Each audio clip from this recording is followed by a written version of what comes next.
This week on The Wheelhouse. What's in a generation? How do they get their news? How do they engage? Today we're all about one generation, Gen Z.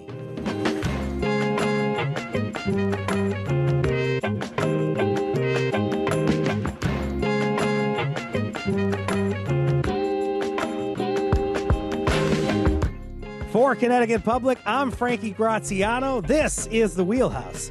It's a show that connects politics to the people. We got your weekly dose of politics in Connecticut and beyond right here.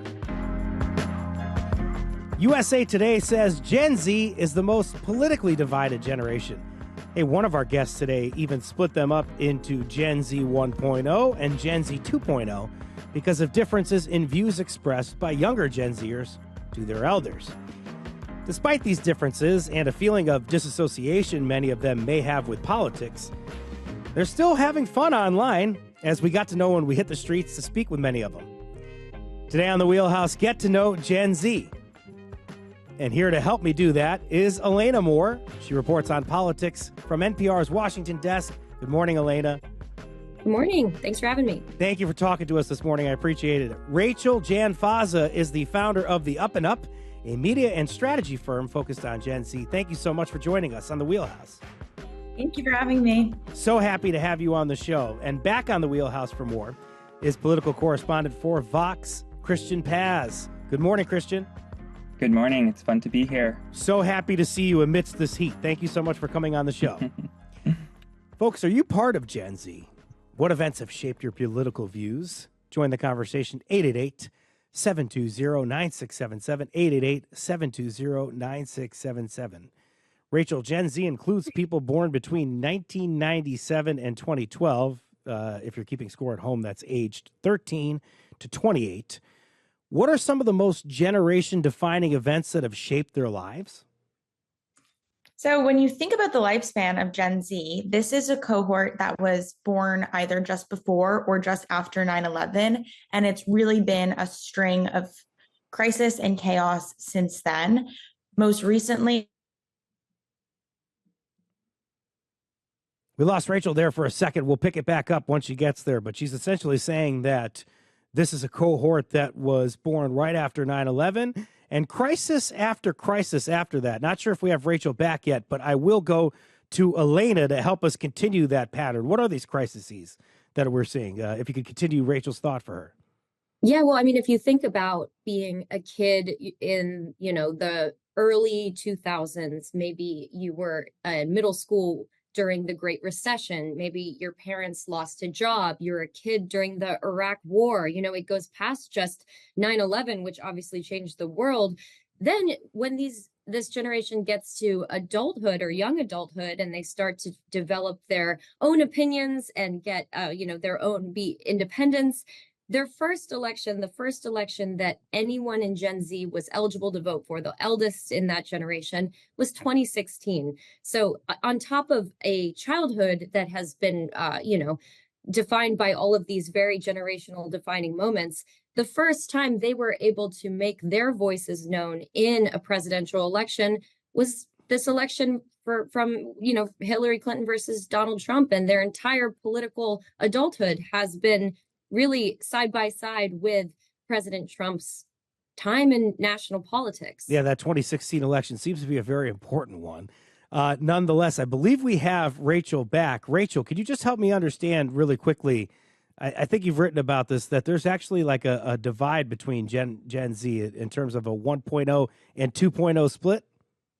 yes. So when you think about the 15-year time frame of Gen Z, there's been so many different events and experiences that have really shaped two separate cohorts in this generation, because so much has happened so quickly, both with the pandemic and with the rise of social media during the adolescence of Gen Z. So the way that I frame Gen Z 1.0, Gen Z 2.0 is split by how old you were during the time of the pandemic. And I believe that anyone who had graduated high school by the time that the pandemic started, they had a very different experience during and after the pandemic than anyone who was still in high school or younger at the time that COVID-19 started. If you think about those who had been on the oldest cusp of Gen Z, like myself, we had already had a taste of independence in adolescence by the time that the pandemic hit. And that was really different than students who were in elementary school, middle school, high school during the time that the pandemic started, had never lived outside the home, were under 18 at the time. But it's not just about the educational experience, it's also the social media platforms that shaped their time growing up. I had a flip phone before I had an iPhone. For members of Gen Z 2.0, they don't know what a flip phone was. I mean, there has been a little bit of a resurgence with them recently, ironically, but when I was in high school and college, TikTok didn't exist. It wasn't a thing. Whereas for those who were in high school, middle school, even younger during pandemic and beyond, TikTok has completely shaped their upbringing. It is the cultural touch point. It shapes what music they're listening to, what trends are popular, what clothes they're wearing, and also political views. So I'm trying to understand this a little bit further. I love this delineation of the pandemic. I think that's very helpful. Help us understand, Rachel, if this kind of shifts how somebody might vote once they are able to. Maybe they got out of high school and then they're first eligible to vote during the Harris-Trump candidacy of 2024. How might this shape their political views? How might what happened during the pandemic or what didn't happen for some folks, maybe having to stay at home during the pandemic, how might that shift their vote? Totally. So during the pandemic, especially for the Gen Z 2.0ers who were in high school or middle school at the time, they were really the guinea pigs for a lot of the COVID restrictions and protocols that were in place. And if you were a young person who felt like your life wasn't in your own hands and your ability to socialize with friends or play in sports games or have prom or graduation was kind of at the whim of this virus and then the authority who was in charge making these decisions about your ability to just do these very normal adolescent things, there was a lot of resistance to that developed and a lot of anti-authority sentiment. And while the pandemic started when President Trump was in office for his first term, many of the protocols about masking and vaccine mandates and school reopenings and things like that happened during the start of the Biden administration. And so young people who grew frustrated with these protocols looked at the person or the administration who was in charge at the time. And in many of the liberal cities where these restrictions lingered on past perhaps when young people thought they could have or should have, the people who were in charge in many cases were Democrats. And a lot of resistance to that started to brew and started to spread online as well. And so there started to be a lot of anti-democratic sentiment that bubbled up and also just anti-authority sentiment. Couple that with the fact that if you were shaping your political views during this time, young people are typically always in the counterculture. And while Biden was in office, the counterculture was MAGA and the MAGA movement. And I think this is in part why we've seen a shift to the right amongst some young people, particularly amongst young men who may have been the most frustrated by the fact that, they were confined to their home during these really formative years. Yes, a lot of this gets put on Democrats, as it has in Connecticut. We know that Governor Ned Lamont here faced a lot of flack for local mask mandates and such. Donald Trump was also president for 10 months or something like that during the pandemic as well. But Biden does get a lot of that criticism. Elena, how is that impacting things in terms of the polls? Are you seeing that same kind of shift where some of the 2.0s or maybe shifting towards a MAGA belief system? Yeah, I mean, first of all, I will always credit Rachel's kind of designation of these two splits is spot on. I think you can see it even as we start to see emerging leaders in Gen Z. The emerging leaders of this generation are that elder generation still. And so it's going to be really interesting to see when some of that younger part two cohort starts to have even louder voices. And that might make this split even more clear. I think that another really, I think the polls, it's interesting because it's very hard to actually split up.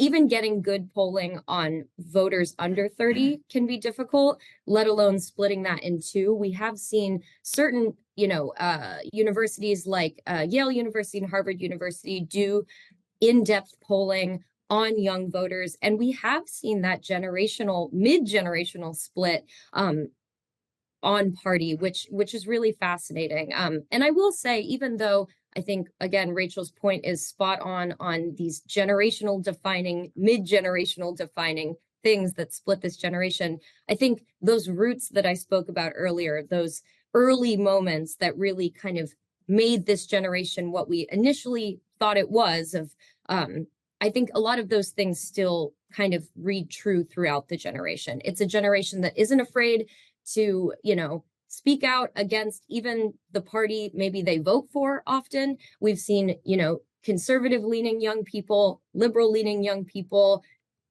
criticize the party that they support. And, that's a similarity that I think is quite unique to this generation. I appreciate that perspective, Elena, because now I'm thinking about my kids. I'm thinking about how parents, parents of Gen Zers, were panicking about cash in 2008. And that might be something that really influences their kids and how they're talking. And now that we're going through a bit of a financial crisis here in 2025, I better keep my mouth shut around my kids so I don't make these Gen Alphas very reactive towards changes in their life. I do want to now go to some tape for you all. Let's hear from Gen Zers. I'm going to point this question to Christian after we're done hearing the tape.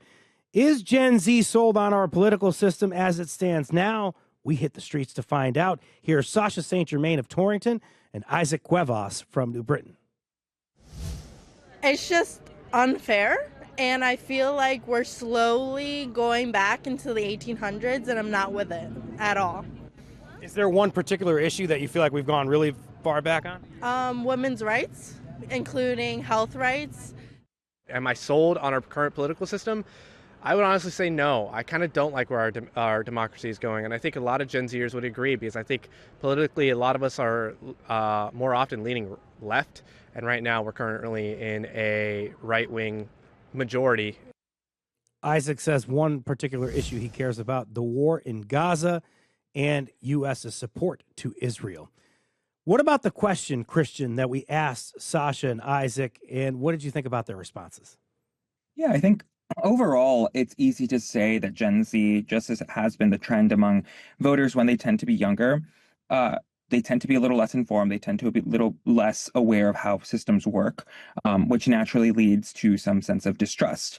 On top of that, there is an additional aspect of Gen Z pessimism that is kind of permeated around social media, that shows up in popular culture and shows up in a lot of our mainstream reporting on this generation, the most anxious generation, people with severe mental health, crises in Generation Z.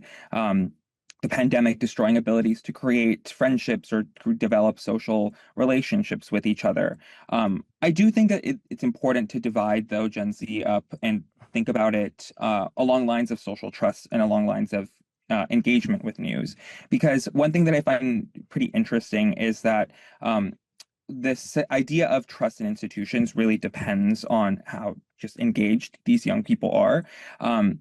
A lot of higher information, better informed young voters who tend to be college educated, if they are strong partisans, like if they believe in the Republican Party or the Democratic Party, they do trust institutions. They do have a sense of how the parties work, how government works. This is why they're, participating in electoral or activist politics. If you have younger voters who are not college educated or are not strong partisans, don't have strong ideological beliefs, which is a huge part of Gen Z, then you do have a sense of distrust in institutions, mostly because they don't understand how they work. And this is partially why they don't necessarily vote. And I think that's why last year was really interesting, because usually the parties are trying to, or really usually Democrats are trying to appeal to that first group, because those are the people that they can count on to turn out to vote. Those are the folks who would probably be upset that the party isn't more to the left, but they can make a compromise on that front. And Republicans tend to just give up that demographic of young voters in general. And last year, what we saw was a pretty strong attempt by the party to reach that second category of voters who tend to not believe, not trust, not really understand how the system works.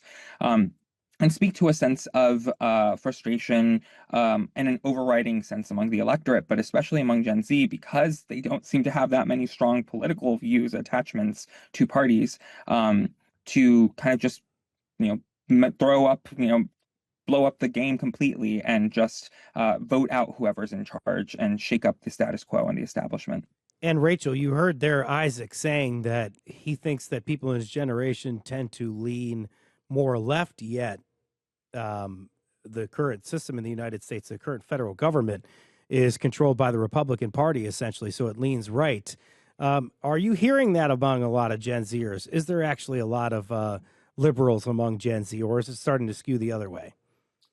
I am hearing an overall sense of dissatisfaction with both political parties. And given what Christian just said, I would push back on that a little bit too. I'm hearing this even from some of the most politically engaged and involved young people on both sides of the aisle who feel like they, even if they are highly educated, and I do think on the whole, this generation is very aware of current events and the news.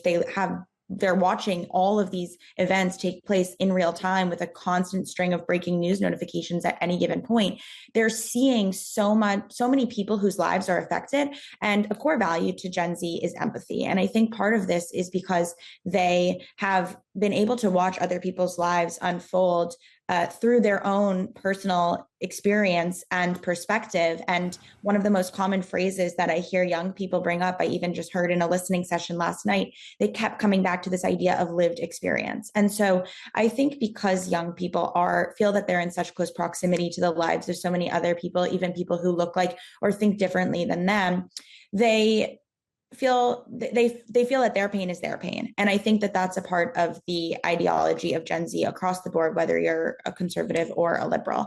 But to get back to your original question, there is frustration across the board. It is not isolated to one particular party. And one of the biggest trends that I've been tracking really since I started covering young people in 2018 is this idea of political homelessness. And I think that during the first Trump administration, we saw young people who felt just politically frustrated, politically homeless, and that perhaps shifted them more to the left. And now I think, given that there hasn't been, since the 2024 election, a clear message from Democrats about where they're going from here, that is leading a lot of young people who maybe did consider themselves a Democrat to say, I actually don't know really where the party stands right now. And while they may not agree with what President Trump is doing, they don't necessarily see an alternative that they align with. And so it leads them to have many questions about where they stand. At the same time, I think there are a lot of young people who did feel frustrated ahead of the 2024 election, maybe did vote for President Trump, but aren't set in stone Republican voters. They are not conservatives. They might have felt attracted by the MAGA movement, but they might be frustrated by the rising costs, by the cost of housing, by the job market, by the possibility of what AI is going to do to the job market. And so overall, I think there is a lot of malleable beliefs. And what I would sort of hone in on is that young people are not loyal voters. They are not set in stone with either party. And it is really up to the politicians and those who are trying to court their votes to listen to them, to hear what their concerns are, and to meet them where they are. And right now, I'm not exactly quite sure at the national level who's doing that. But this is something we have to kind of rely on anecdotally. And Rachel, this is the exercise we try to do too, in trying to just talk to people, because it's not necessarily something that the numbers are going to bear out yet. Or is there some quantifiable data to this?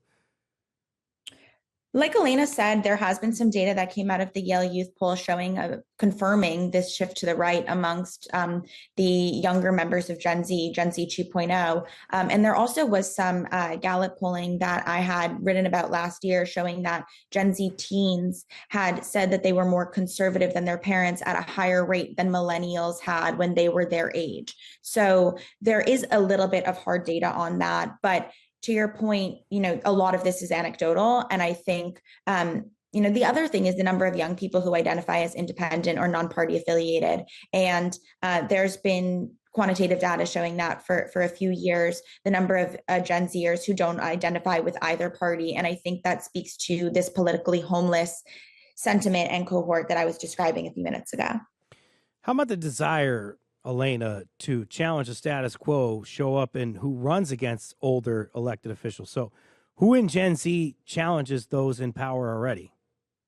Well, I think we have an interesting parallel right now where 2018, we saw that first midterm election year, which many people described as in some ways a referendum on Trump's first year in office. And that's when we saw folks like Alexandria Ocasio-Cortez, who is a millennial and was elected as one of the youngest folks in Congress. It was a huge upset. She was a big progressive. Cut to 2022, we had our first Gen Z member of Congress elected in Florida, Maxwell Frost, also a progressive. And I think a lot of people have been inspired by that, playbook, so to speak. But it's a really hard one to replicate. I mean, in AOC's case, that was in many ways a huge upset. She was a sleeping giant. Her opponent in the Democratic primary was not expecting a hard race. And now Gen Z's political potential and uncertainty is talked about a lot. And that idea of what does this generation have to say? How are they going to make their voices heard? It's a little harder to be under the radar, but you're still facing a lot of these institutional barriers of fundraising, networking, just reps on learning how to campaign. But that being the case, we are seeing, like 2018, a rise of folks kind of coming in and announcing candidacies for office, in part fueled by this anger and dissatisfaction with the current state of play, with the way for many of these progressives, their party, Democrats, are handling Trump 2.0. And I think that is in some ways similar to what we saw in 2018, but it's like a new version of that, because we've seen this movie before in some ways, Trump's second term. But now, instead of it just being a referendum on Trump and wanting new people to fight Trump, as they would say, it's also, as Rachel was saying, a lot of young people have been saying for years now that they weren't exactly on board with former President Biden. There were folks, even with Harris, though she got more support in the polls leading up to the election, she was still also struggling to make the same approval numbers that Biden had in 2020. And so I think a lot of young people this time around are announcing candidacies to both, as they would say, counter Trump, but also to reframe their own party and give people kind of a new voice to look to. But like I said, that is a hard path to walk, and it's a hard thing to do. And so we'll see how many of them are successful. Christian, can we talk about power and agency real quick? Yeah. When you talk to these folks, do you hear that Gen Z wants to distance themselves from the political sphere, in part because they don't feel heard, or like that anybody wants to hear what they have to say? If you do, is that unique to them, or do a lot of other gens feel the same at a different point? Yeah, I do think that there's one aspect where sometimes we think that Gen Z is just completely unique and completely different from any other kind of generation, and we end up seeing maybe a different reaction to some of the underlying challenges or trends that have affected other generations as well. I think on this front, it's interesting because of how the parties respond to that sense.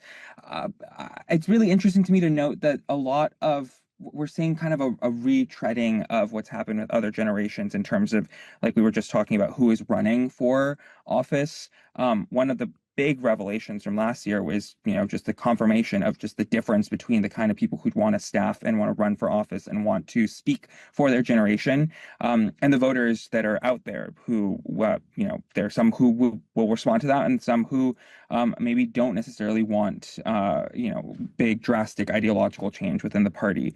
Because one thing that I'll know is that some of the candidates that we're running now, we either see a divide between candidates that are just speaking about change and generational change in the abstract without really offering much of a direction for what that means, and then some candidates who specifically say, progressive policy, left-leaning policy, I'm thinking here of like one of the lessons that was people tried to draw out from the New York City primary, which was like, we need a exciting leftist, progressive kind of Democratic Party to re-excite young voters, when what we clearly saw from 2024 was that the new young voters that we're talking about are much more like, Gen X, are much more like boomers, actually. And this kind of gets to a larger point that I think about a lot, which is I do think that Gen Z isn't necessarily the most unique generation.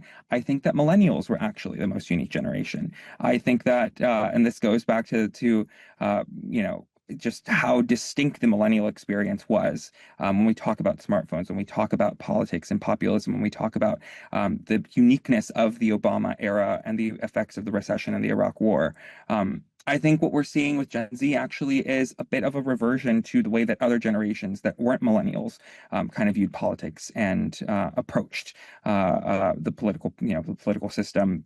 We do have the added complication of things like TikTok, of things like AI, and of the pandemic. But again, this just goes back to my defense of the millennial generation as our greatest generation, actually. Yeah, I want to pick that up, but I can't do it now because I got to go to break. From Connecticut Public, this is The Wheelhouse. I'm Frankie Graziano. You're listening to NPR's Elena Moore, the Up and Up's Rachel Janfaza, and Christian Paz of Vox. We're going to take a break, but after a look at where Gen Z turns for news and how that may be shaping their political perceptions. Are you part of Gen Z? What's your take on politics and the news? Let us know by giving us a good old-fashioned phone call. 888-720-9677. Hit us up. 888-720-9677.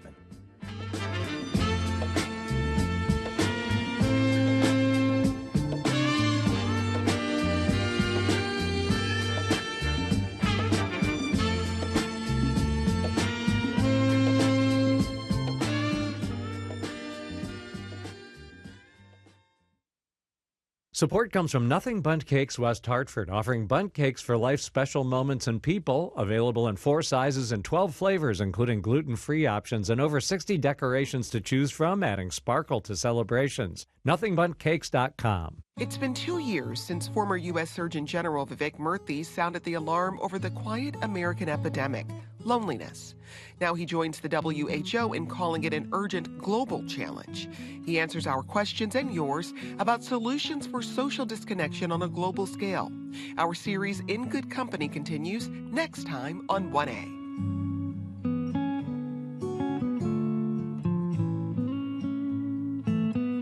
Coming up this morning at 11.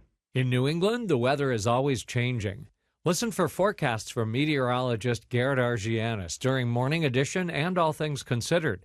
Support comes from the Wadsworth Atheneum Museum of Art and Columbia Implant Center. Congress has eliminated federal funding for public media. This means Connecticut Public will lose $2.1 million in funding this year and for every year moving forward. Monthly giving can change that, providing stability to protect trusted journalism, educational resources for kids, and programming that connects our communities now and into the future. Help us replace what's been lost. Become a monthly donor. The future of public media depends on all of us. Visit ctpublic.org/future. This is The Wheelhouse from Connecticut Public Radio. I'm Frankie Graziano. We're in the middle of getting to know more about Gen Z with 3 reporters who cover the generation. Still with me are NPR's Elena Moore, CNN's Rachel Janfaza, and Christian Paz of Vox. Want to hear from you if you're a Gen Zer. Where do you get your news? Let us know. Do you think millennials are the greatest generation, as Christian Paz just said? Maybe you want to give us a call about that. 888-720-9677. Christian must have had maybe a little hot sauce in his drink this morning or something like that.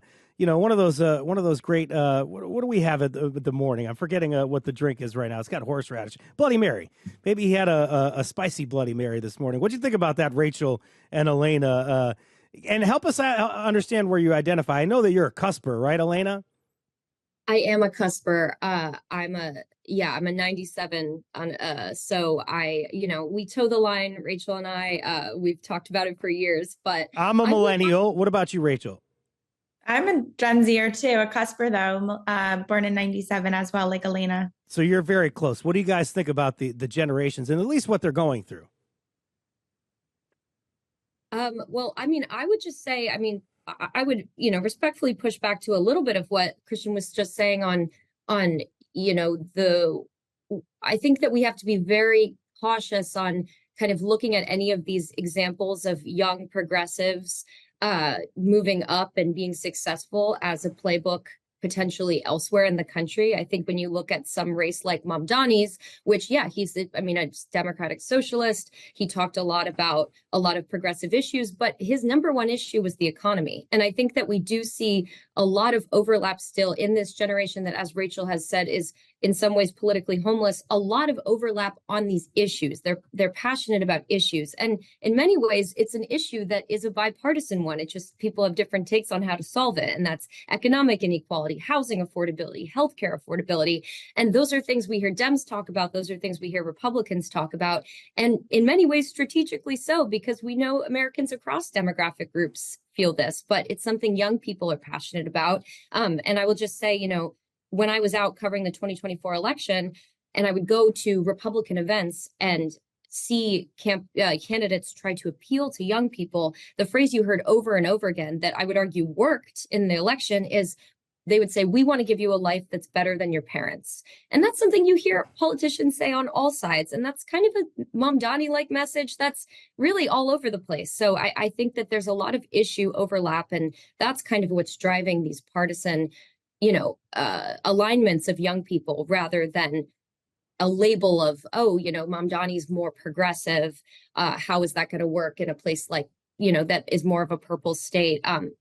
And I think that's a big part of it, is that just the issues are driving this conversation. And there's a ton of overlap between people who are driven by issues on the left in a way that a Bernie Sanders voter might, in the same way that they might be kind of driven by economic issues and vote for Trump this last fall.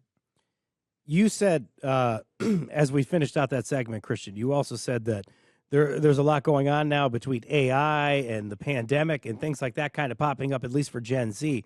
So how might technology and the ability to kind of curate your own information stream be influencing the kinds of political content young people engage with?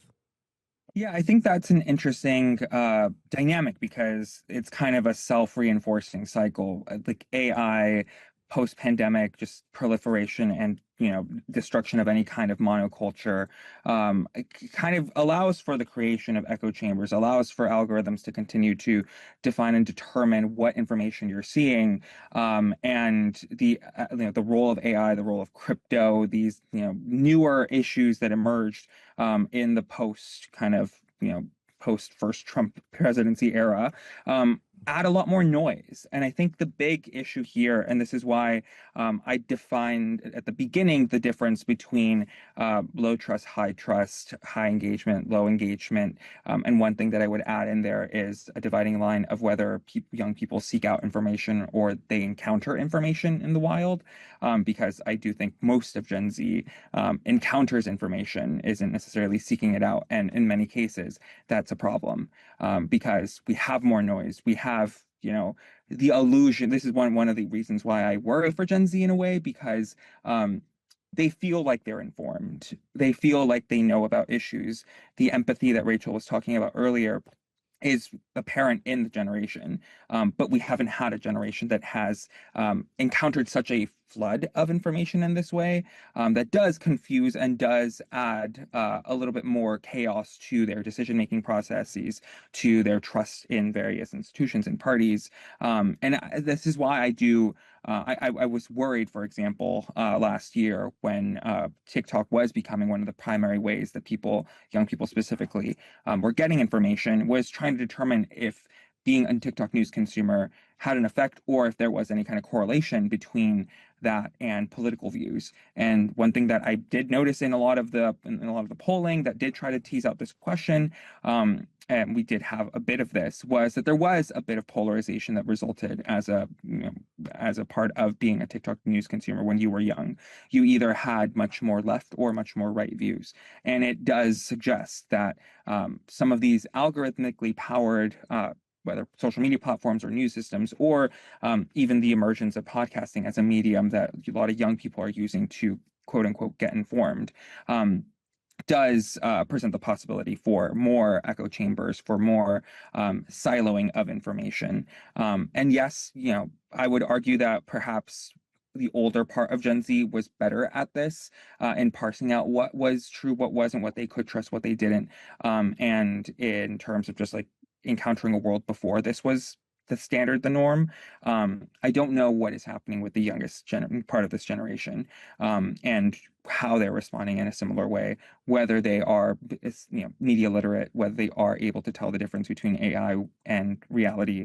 And so on that front, I think we are embarking on a new course. And so we'll see what happens with the youngest cohort and with the oldest part of Generation Alpha as they also end up entering the electorate.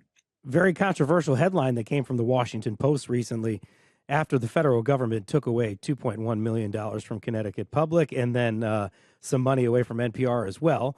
After that happened, there was a headline out there that said that one generation got its news from Elmo, and now another one is going to get it from Skibbity Toilet. That was the controversial headline that Washington Post had. Hey, Rachel, we're all trying to pin down Gen Z somehow.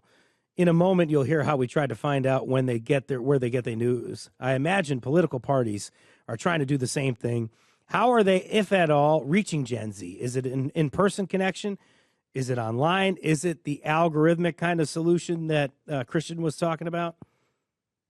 There's a mix of ways. And I think the reality about this generation is that because of how fragmented our media ecosystem is, and because of the fact that really anyone can create their own content, and in the words of Elon Musk, but this existed before him, be a citizen journalist, people are getting their information from so many different avenues, mediums, people, that there is not one single way to reach Gen Z as a politician. And I think that part of the conversation ahead of the 2024 election and in the aftermath has been about the podcast ecosystem and the manosphere. And everyone wants to crack the code on how to reach young voters and young men in particular by going through these sort of alternative modes of communication. And that is super smart and strategic, and any politician should be doing that. But at the same time, it's not the only way to reach young people. And not everyone who's a young person under the age of 30 is listening to these podcasts, even if you look at young men. And the moral of the story is that Gen Z is not monolithic. No generation is monolithic. No group of people is monolithic. And so in part because of how many different creators and modes of communication there are, everyone's getting their information a little bit differently, which definitely makes it hard for politicians, perhaps harder than in the past when there was, the nightly news that they could go on and deliver their message. But there's also an opportunity because you can reach young people really anywhere. And the other reality is that, this is a very information hungry generation. And part of their skepticism comes from a curiosity. I think they are deeply eager to hear about the world around them. And there's an opportunity there for politicians to tap into. And, I think one of the takeaways that I've been honing in on since the election was really that what this generation is craving is authenticity. And so the messengers need to utilize the modes of communication that are most authentic to them.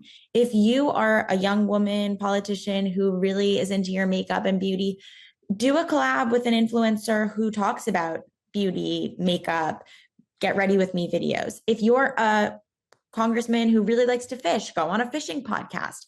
If you like to cook, do a cooking podcast. There's kind of a way to use your personality, your hobbies, your strengths, and show your unique self through the modes of communication, because every sort of niche internet community exists, and there's a way for politicians to utilize those to their advantage. And this is very important because this is going to be a big thing in 2028 and maybe even in the midterms. The question of authenticity and being real is more of a question that's being directed at Democrats over Republicans. Is that correct, Rachel? I think so. I think that for whatever reason, young people feel like because President Trump says what he wants, is able to, fly in the face of cancel culture, he comes off as very real. He's charismatic, and people think that young people in particular think he's funny, and they appreciate that, even if they disagree with what he is saying. Whereas there has been a lot of frustration that I've heard, and this was true, especially in the lead up to the 2024 election, around this sort of policing of language that they felt Democrats were doing, and the fact that Democrats oftentimes were coming off as sort of cringe and performative. And whether or not, that is a fair criticism, it's the way that it was perceived, and politics is perception. So it matters. Oh, when you say cringe, it's also one thing I think you have to think about there is gender. I think women are always going to face a little more pressure and get a little more criticism there. So it might have been undue some of it that Kamala Harris got, but she did get some criticism there about, the Brat Summer and the coconut, and not necessarily the campaign being as authentic. I think that's kind of what you're speaking to. Hey, Elena, while the Wheelhouse was in the wild with Gen Zers, we also asked them where they turn for news and political information. Here's Lena Bosco from New Britain, Alan Quayson from Prospect, Lottie Richardson Tanaka of Stratford, and Isaac Cuevas from New Britain.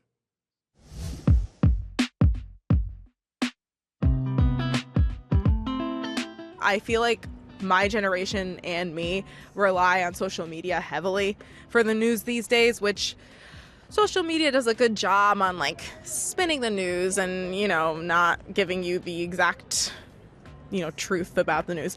I'd say I get a lot of my news from TikTok, Instagram, even Snapchat ads, and some traditional media like NPR, but then also like a healthy mix of like streamers even. Honestly, I don't feel like I'm really connected that much. I kind of separate myself from like politics like that.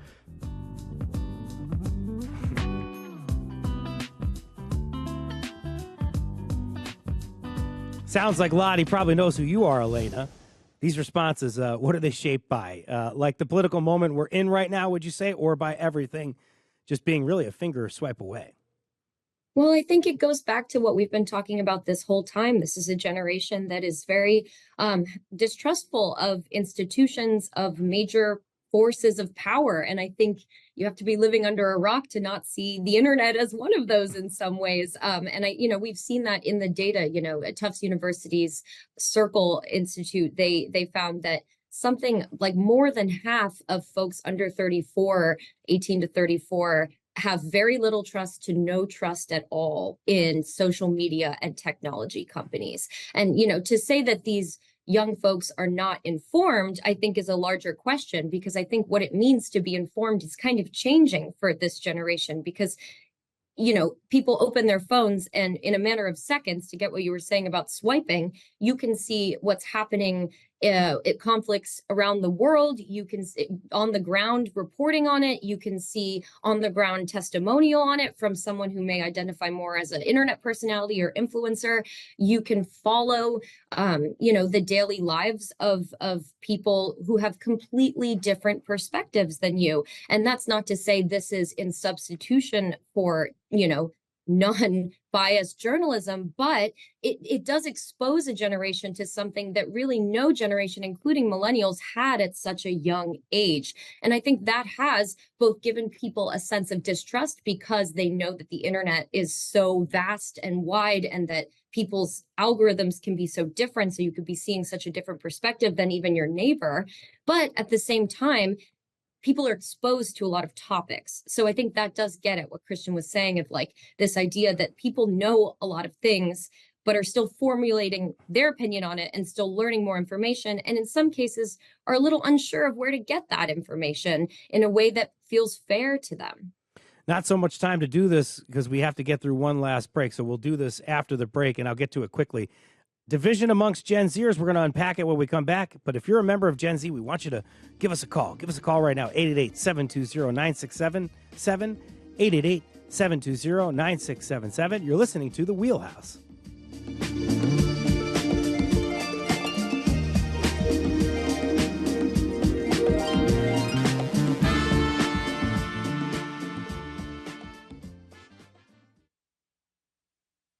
If the 20th century was the American century, many say the 21st century may belong to China. But what if China's rise to dominance has been fueled by one specific U.S. company? How did they go from such poverty 50 years ago into the world's greatest maker of military weaponry and advanced electronics? Year in, year out, Apple taught them. That's on the next On Point. Listen this morning at 10. Yukon Reels has a new collection of compelling documentary short films produced by University of Connecticut students. Watch as one photographer explores defiance, learn about wartime propaganda, imposter syndrome, and how our upbringing shapes our identity, and how one family unpacks the emotional and generational significance of hair. Watch now at ctpublic.org/Yukon. Life's a lot sometimes. That's why Connecticut Public Radio and NPR are here to give you the facts, the full story, and a little clarity when the world feels upside down. We're not here to add to the noise. We're here to help you make sense of it. So take a breath, stick around.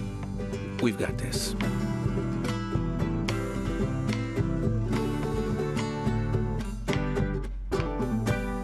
This is the Wheelhouse from Connecticut Public Radio. I'm Frankie Graziano.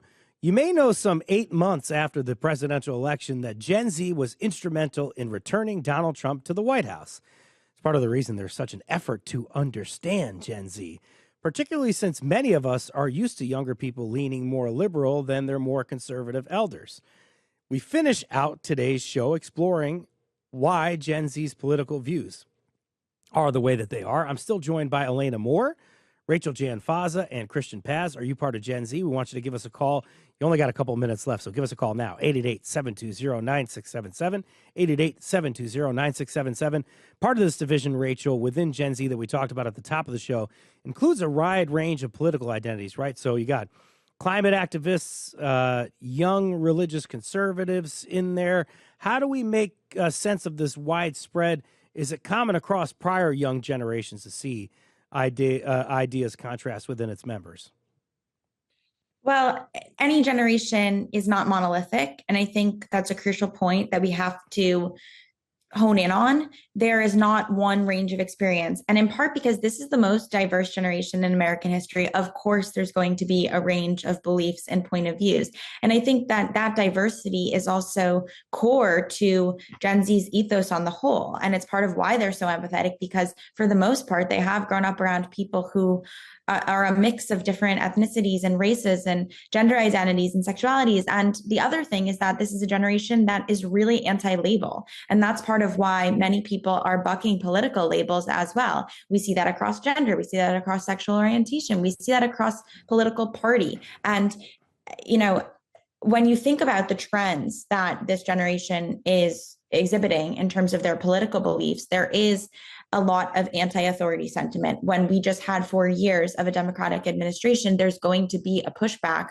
to the Democratic Party, especially when they felt like the Democratic leaders were, as we said, in a few minutes ago, were a bit cringe. There was automatically going to be a pushback to that, also because the policies and the behavior, even just something like the president walking down from Air Force One, was shown on social media every single day. It was overanalyzed to the point where it drew a lot of criticism in a way that I think is different than any prior generation. And so I've been thinking a lot recently about, are Gen Z's politics really just reactionary? And will we continue to see a flip-flop between moving to the left, moving to the right, depending on the opposite of whatever administration is in charge? And I don't have the answer to that yet. I don't think we have enough history on Gen Z's voting patterns, but it's something that I've been thinking a lot about because of how critical the internet is and how native Gen Z is to that internet space. We're going to sneak in a caller here right before we end the show here in a couple of minutes. Here's Gio from Canton. Go ahead. What's your question?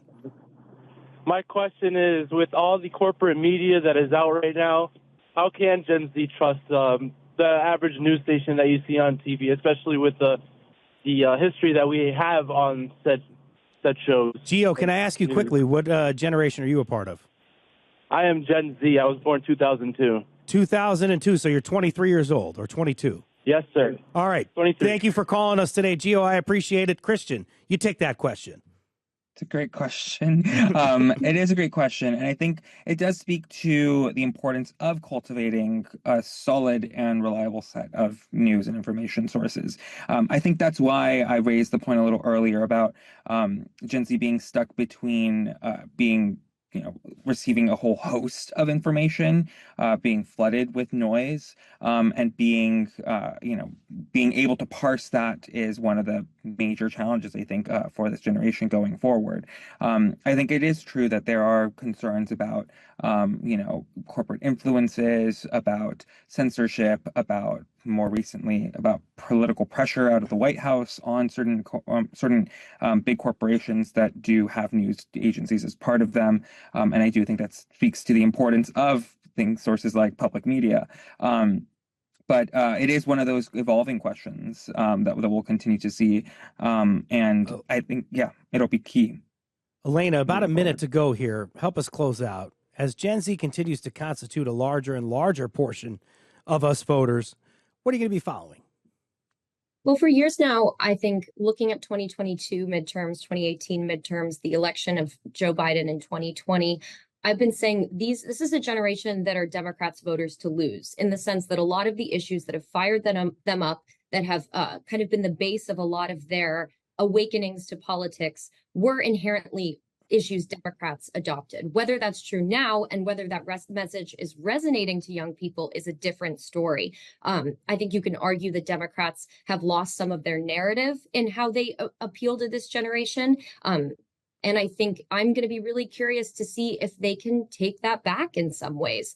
This is a generation that hasn't formed strong political views, but we do know that folks form those views while they are young. And so, I've been really interested in seeing some Democrats on podcasts talk to young folks. Pete Buttigieg went on one and said, these voters may not be Republicans yet, but they will be if Democrats don't do something about it. That's Elena Moore of NPR. Thank you so much for coming on the show. I appreciate you coming on the show, and go to npr.org if you want to hear more of Elena. Thank you so much for coming on. Rachel Janfaza, founder of The Up and Up, a media and strategy firm focused on Gen Z. Please do subscribe to the newsletter there and follow what Rachel is doing. And political correspondent for Vox, Christian Paz. Christian, thank you so much for coming on the show. Thank you for joining me on The Wheelhouse this morning, everybody. Thank you for having us. Thank you. Today's show was produced by Chloe Wynn, but also Isaac Moss and Coco Cooley, and they joined me in West Hartford to talk to folks. Thank you so much to them for producing this. It was edited by Patrick Scahill. Our technical producer is Dylan Reyes. Special thanks to our social media intern, Michael Scott, for coming with us in the field, and Sam Hockaday for the great graphics you saw here today. Download The Wheelhouse anytime on your favorite podcast app. I'm Frankie Graziano. This is The Wheelhouse. Thank you so much for listening.